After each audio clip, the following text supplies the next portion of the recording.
So we'll get started. Welcome. Thanks for being with us today in our uh, July 16th, I think it is today, our July 16th virtual town hall. Um, uh, we have a great session. We'll get to that shortly.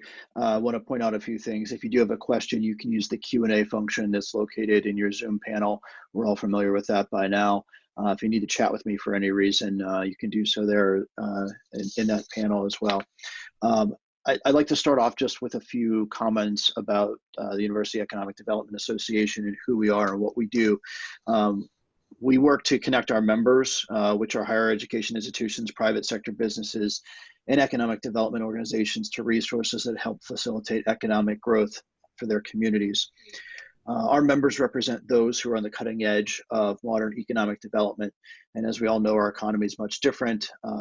Nowadays, never before has academia, the private sector, and those economic stakeholders been so critical to developing the three pillars that we consider talent, innovation in place, and that interconnectedness between those pieces are so important. So we're very pleased today. I'm Tim Hines, the Executive Director of UEDA, and there you can see our mission and vision. If you want more information about our organization, please visit universityeda.org. And I'm pleased today to get right into it and introduce today's speaker. So we'll start off with this spotlight presentation, and we'll let Fanny give her talk, and we'll ask any questions that we might have of her.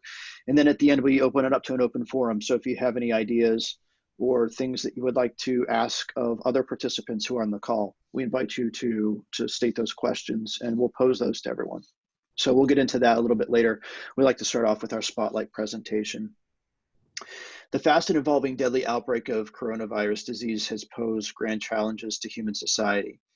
To slow the spread of virus infections and better respond for community mitigation by advancing capabilities of artificial intelligence and leveraging the large-scale and up-to-date data generated from heterogeneous sources, we have Case Western has proposed and developed an AI-driven system as an initial offering to provide dynamic COVID-19 risk assessment in the United States.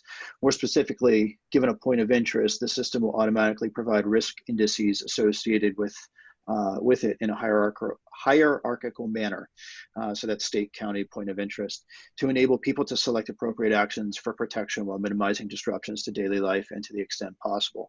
And data, of course, is a very hot topic, specifically COVID-19 related data.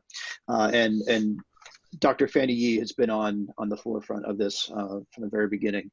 She is the Theodore L. and Dana J. Schroeder Associate Professor in the Department of Computer and Data Sciences at Case Western Reserve University. And before joining Case Western, she was an assistant professor and then associate professor in the Department of Computer Science and Electrical Engineering at WVU. And previously, she was principal scientist in Komodo Security Solutions and R&D deputy director at Kingsoft Internet Security Corporation. Her research areas mainly include data mining, machine learning, and cybersecurity, as well as health intelligence. Dr. Yee has had over 80 publications in her field. Her proposed techniques have significantly reduced the time needed to detect new malicious software from weeks to seconds, which have been incorporated into popular commercial cybersecurity products that protect millions of users worldwide. And I'll turn it over to Fanny. Dr. Yee, thanks for being with us today. Thank you for the nice introduction, Tim. I'm very glad. So I'm going to share the screen to give the presentation first, and then we can have the Q&A section. So thank you very much for the introduction, Tim. Today I'm going to introduce our recent work for Alpha Satellite, an AI-driven system for dynamic COVID-19 risk assessment in the United States. This work is significantly supported by NSF RAPI program with the award number of 2027-127. Thanks for Tim's nice introduction. I'm now an associate professor at the Department of Computer and Data Sciences at Case Western Reserve University, and I mainly focus on data mining, machine learning, as well as their application in cybersecurity, as well as health intelligence. And speaking of the COVID-19 pandemic, as of yesterday, there are almost over 3.4 million confirmed cases, with over 136,000 reported deaths in the United States, and this has been like a pose a grand challenge to the human society. And this also created a variety of crises, not beyond public health emergency, such as like a dramatic rise in unemployment, and also like a significant economic drop down. For example, according to the Bureau of Economic Analysis, in the first quarter, like the GDP decreased 5% in the first quarter, and also other kind of crises such as like mental health issues, and it's also no surprise like national quarantine fatigue began mid-April. So like all these kind of like a signal indicate actually information is one of the keys. So people need to know like the gravity of the situation. And actually we are kind of aware, we were kind of aware in terms of the pandemic since like late February. So this is like one of the example in terms of the outbreak in one of the county in Washington State. So as actually like the growing number of areas reporting local community transmission would represent a significant trend for the world in the battle against the novel coronavirus. So this points an urgent need for expanded surveillance, so we can better understand how the virus spread and how can we respond with actionable information for community mitigation.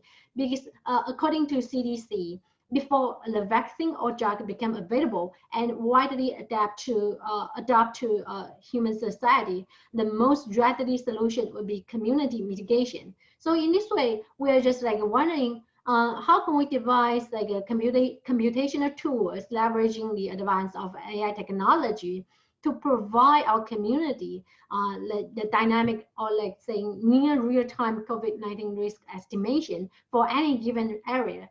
For example, because like we don't want, we still, even like during the quarantine or lockdown, we still need to deal with our essential needs.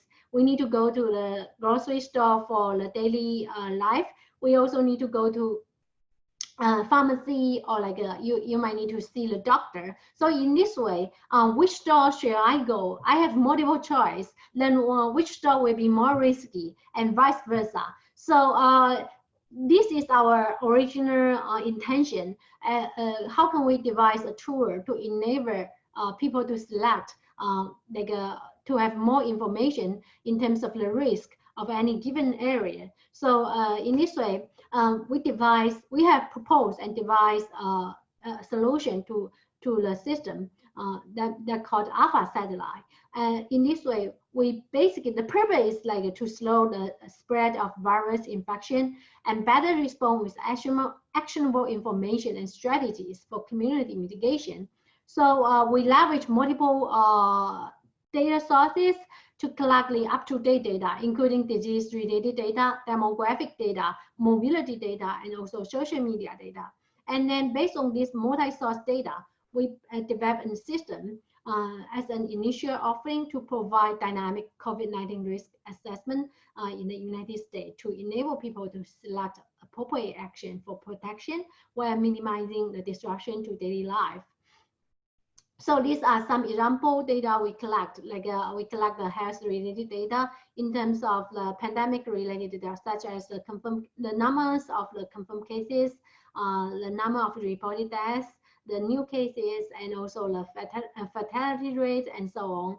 And we also like consider the demographic data, because like according to like the report from CDC and WHO, like other people may be like more vulnerable compared with young generations. So the distribution of age, or like population in any given area, population density, or like the income level, education level may contribute to the estimation of the risk. And that's why we also consider the demographic data. We also collect the data for mobility mirror. That means like this means like how dense of the traffic of the given area. And we also consider the data from social media platform to assess the public perception in terms of COVID-19. For example, how aware people in this area for the COVID-19, or like whether people consider COVID-19 a serious risk, or they don't take this seriously. So this data would contribute additional knowledge to the estimation of COVID-19 risk. And this is our system architecture. Based on the multi-source data we collected, we devised a novel heterogeneous graph to model this kind of multi-source data. And then we also use the conditional generative adversarial network to enrich the constructed graph to assess the public perception. For example, in a given area, maybe the data, as an initial work, we basically focused on the data from Reddit, because for the Reddit data, we have the subreddit. Each state have their own discussion platform. In this way, we are going to collect the data by state, and then we can assess a different location in terms of the people in this area, how aware they are going to have that kind of perception of COVID-19. But for the missing data, we leverage the game-based technique or framework to assess or to enrich the public perception in this area. And then we devise the GNN graph neural network to estimate the risk of the COVID-19 risk. That means we not only consider the risk in given area, but also nearby area. And we provide this risk estimation in near real time. This is our web application. You can access our web applications through this address. And then this provides the dynamic map access, and also we also provide analysis for multiple angles. And then this would be one of the example, for when you assess the dynamic map, you can for any given area, either user input or automatic positioning by Google Maps. Then you can assess the risk index associated with multiple information in a hierarchical manner, including the correlated county and also correlated states. And I'm going to give a quick demo, a brief demo for this application. So I'm going to share another screen here.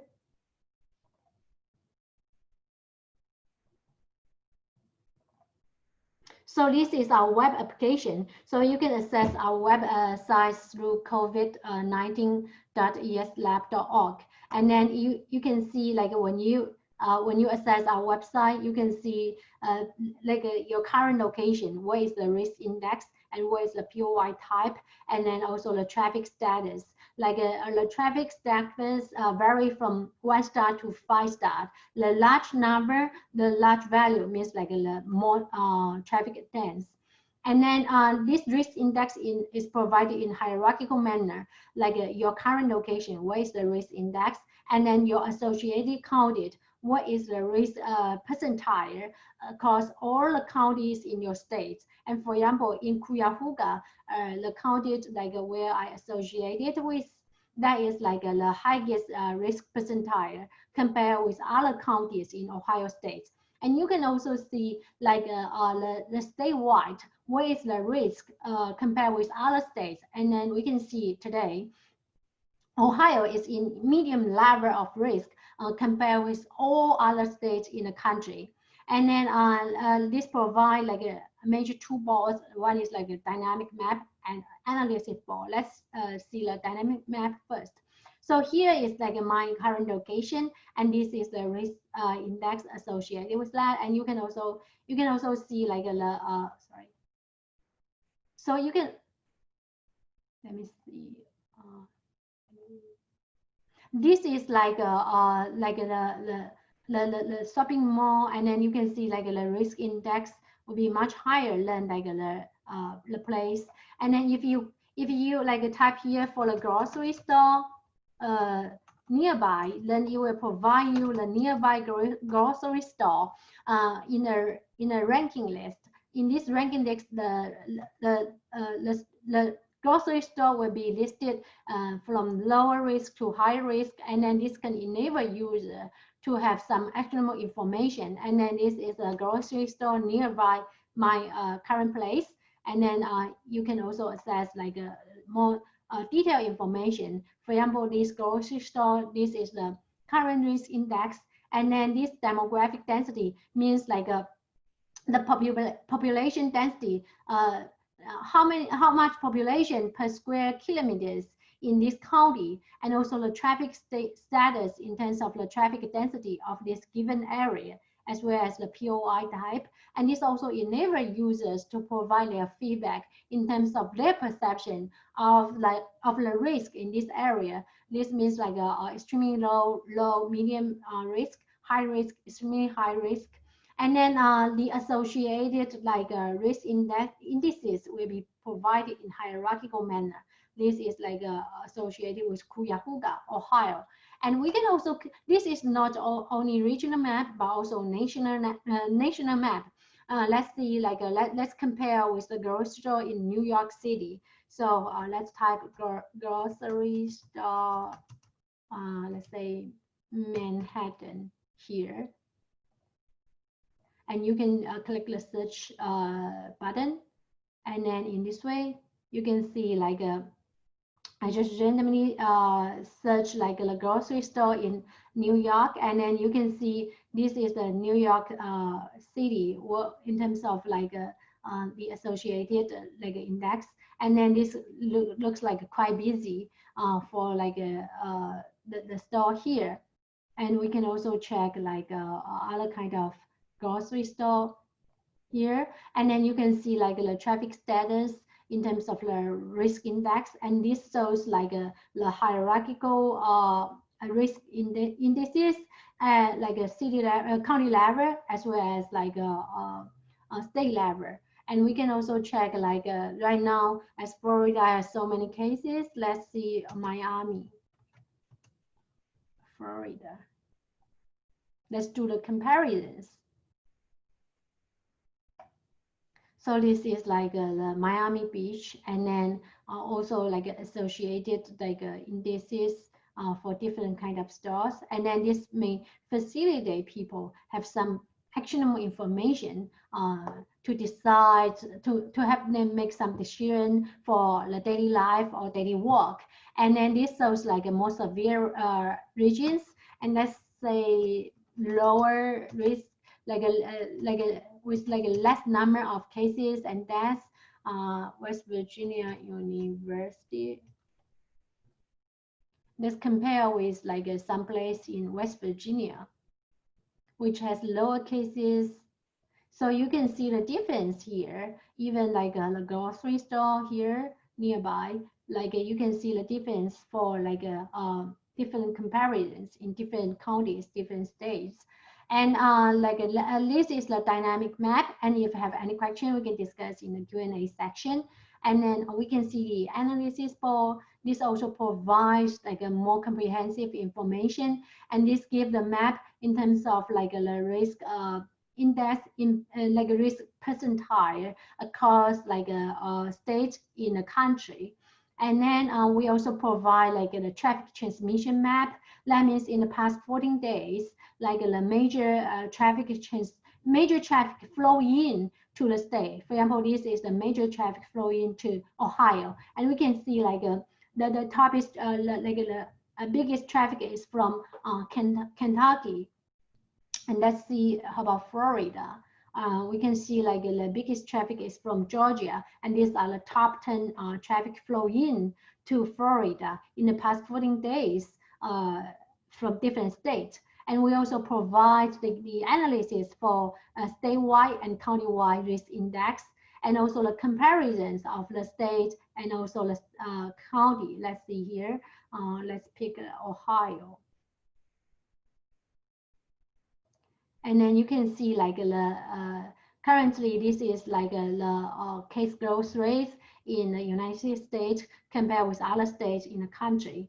And then you can also see like the counties which you are interested in. And then we also provide the cases number in the past 14 days, as well as like the new case trend analysis. You can choose like the states which you are interested in for comparisons. For example, California, and then you can see like all these like a new case trend and also percentage of like new cases versus overall test. That means like a positive rate. And we also provide like county level data. And this is like all the states. For this is like a real time or near real time. At least like we update. We keep that up to date every day. And we try to have more frequent update every day. And then you can see all the detailed information for each state in terms of their risk percentile, their median age, and then the numbers of cases and new cases, deaths, fatality rates, and so on. So basically, this is like a brief demo of our system. And then I'm going to, I have a few more slides to share. So this is like how to use our system. So this supports like the PC platform or mobile platform. You don't need to download the app. You can just directly access our website, and then you can have the chance to assess the risk indices associated with any POI. So after we launched the system for public test, it has attracted positive media or public attention from multiple trainers. And we also recently received Metro Lab Innovation of the Month in May. And the system has also receiving a lot of good feedback from the user on the ease of the use as well as the utility of the relative risk estimation. After we launched the system for public test in late April, as of yesterday, we have over 71,000 users, which indicates the high demand from the public for effective computational tools to assist people with actionable information for protection, while minimizing disruption to daily life to the extent of possible. And my motto will be innovation, research, education for a better world. So I truly enjoy finding novel yet elegant solutions to resolve real-world problems that generate high impact. And right now we are devising like advanced techniques to have COVID-19 relief. So hopefully we can have like with like a collective and collaborative community engagement, we can together go through this tough and also challenging moments. And this is our project team. My colleague Ken Lapora also worked together with me to advise our team for the R&D of this project. And now I'm going to turn to the Q&A section. And if there's any question, please feel free to ask and we can discuss. Thanks. Yeah, and I remind everyone to use that Q&A function, please, in order to ask questions of Dr. Yi. One question that came in, how was it developing a tool like this virtually? Because you weren't able to get together as a team, were you? You had to build this virtually? Yeah, it's a good question. Actually, like we began to aware of the pandemic since like late February when I was in the workshop meeting in DC, and then once we came back in early March, and then we began the R&D. So we basically have the daily meetings through Zoom with our team members, and then we collaborate. And I advise, I supervise and advise my team for the development. So it's really, really tough. You cannot imagine how many technical challenge we overcome, especially for the first 2 months. We devised this kind of tools in March and April. And I imagine, I mean, you're probably making new features on it all the time. Yeah, right. When did it officially launch? And actually, we launched the first, that means like only through like an invited code for the alpha test in early April. And then in late April, we launched the beta test. And then in May 4th, we launched like this version for public test. Okay. And now it's fully functional, ready to go, Yeah, right? right. But we keep improving that. We integrate more data. For example, we now collect more data from social media. At the beginning, we just only leverage the Reddit data, but now we are expanding our data collection from Twitter, and we also expanding the features. Great. And how often are you updating the data? That's a good question. Actually, we at least update the system and data on daily basis. But sometimes we update more frequently as long as like we can have like kind of resource to collect like the disease related data or to run the system to get up to date public perception in social media. But at least we like update that we update that on daily basis. But I would like to mention because those disease related data usually you cannot have like a real time but near real time, but like for the traffic transmission that's often from provided by Google Maps platform, so you get like a real time estimation of the traffic transmission data, traffic status. That's great. And I haven't looked at it on the mobile phone yet, but I think it's mobile friendly, correct? Yeah, that's right. You don't need to download any app. You just access our website, even through your smartphone or through your pad, through your PC. All those kind of platform can easily access our web application. Great. And so we started talking about this before we started broadcasting, and I'll ask you publicly again too. Now that the states are having to report their data to the White House instead of the CDC, what kind of impact does that have on your work, and what kind of impact does that have on just how we're communicating and reporting about the disease? Thank you for the question, Tim. Actually, as long as even the state government or county government, they can publicize their data in their website, and then in theory, that won't significantly affect our data collection and gathering. So even they need to report the data directly to the White House, as long as they can publicize their data in their website, we can still have the chance to collect the data.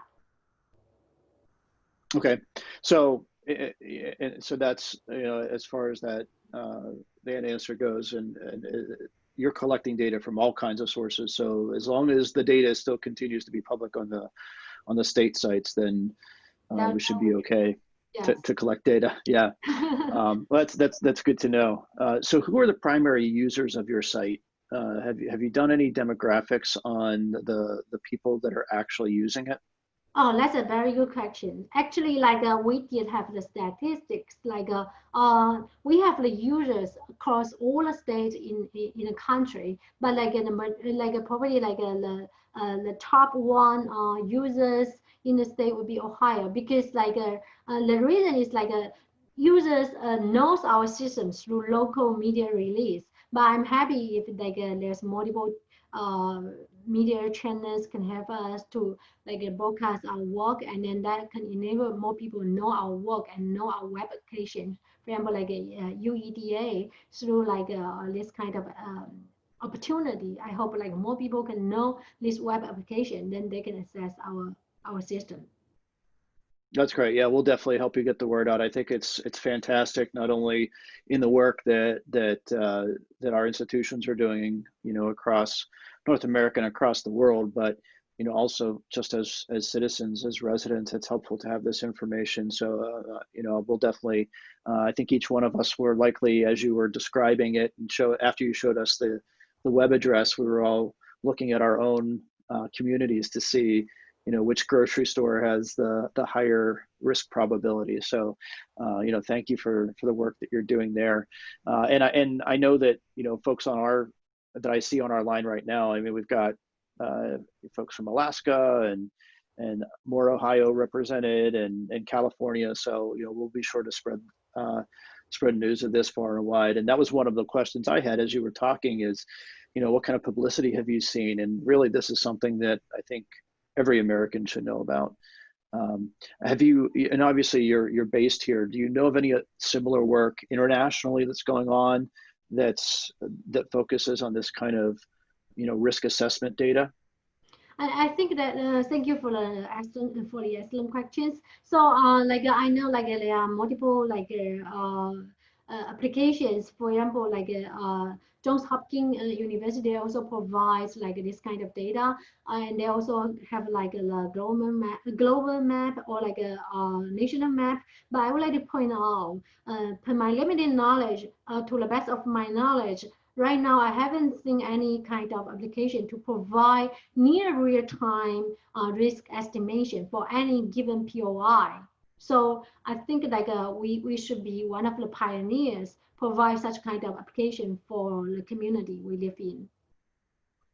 That's amazing. Yeah, I think that's why, some of the comments that I've seen come through here are how impressive it is. Is there anything you're looking at North America, or I'm sorry, just the United States of America? Yes. Is there anything, or do you have any intentions of looking at things globally as well, from considering the POI, or taking your application and applying it to other countries or collectively worldwide? Thank you for the question. I think our model and our system can be easily applicable to other countries. But for our team, we would like to particularly focus on mitigate the effect of COVID-19 on the public health, society, and also the economy in the United States. Because we are one of the most severe country, and then we really need to have the collective and collaborative community engagement to improve the resilience in response to a variety of crises created by the pandemic. So I would like to, at least at this stage, I would like to devote all myself as well as our team to help mitigate those kind of negative effects caused by the pandemic in our country, in the United States first. And of course, the model and the system can be very, can easily applicable to other countries as well. Great. And let's think ahead blissfully into the future whenever the pandemic is over. Mm-hmm. What sort of application do you see the tools that you've built having on that day-to-day life, that isn't maybe disease driven or is driven by something else? How do you see this advancing and innovating? Very small question. Actually, this is I would say this system not only can deal with the issues caused by COVID-19, but far beyond COVID-19. Let me explain in this way. Actually, this system can also be applicable to the future either natural or health-related disasters or epidemic, for example, like an opioid epidemic or like opioid crisis.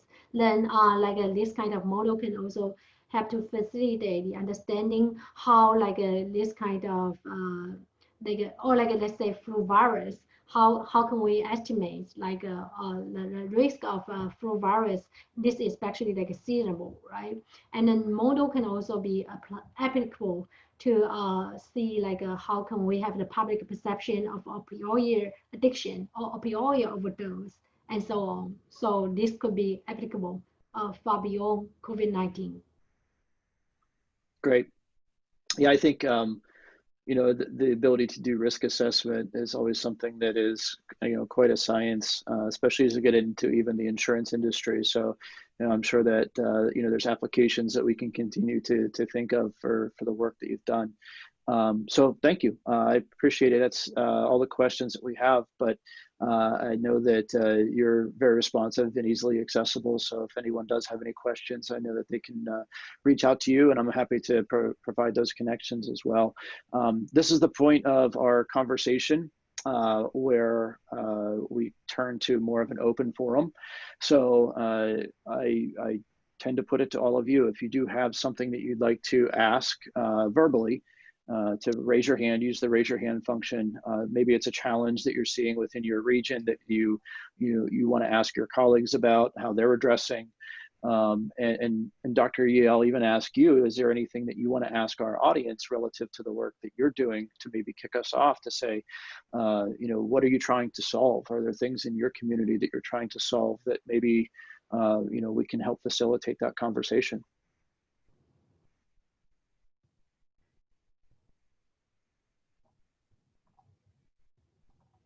I'd say if anyone has a question, you can use the raise your hand. If not, that's okay too. Just want to provide the opportunity.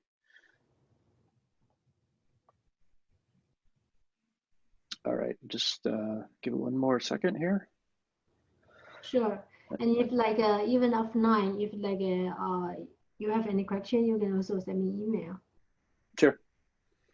Well, with that, then we'll wrap things up. I appreciate again, Dr. Yee, your time being with us today and the wonderful work your team's done to put this tool together.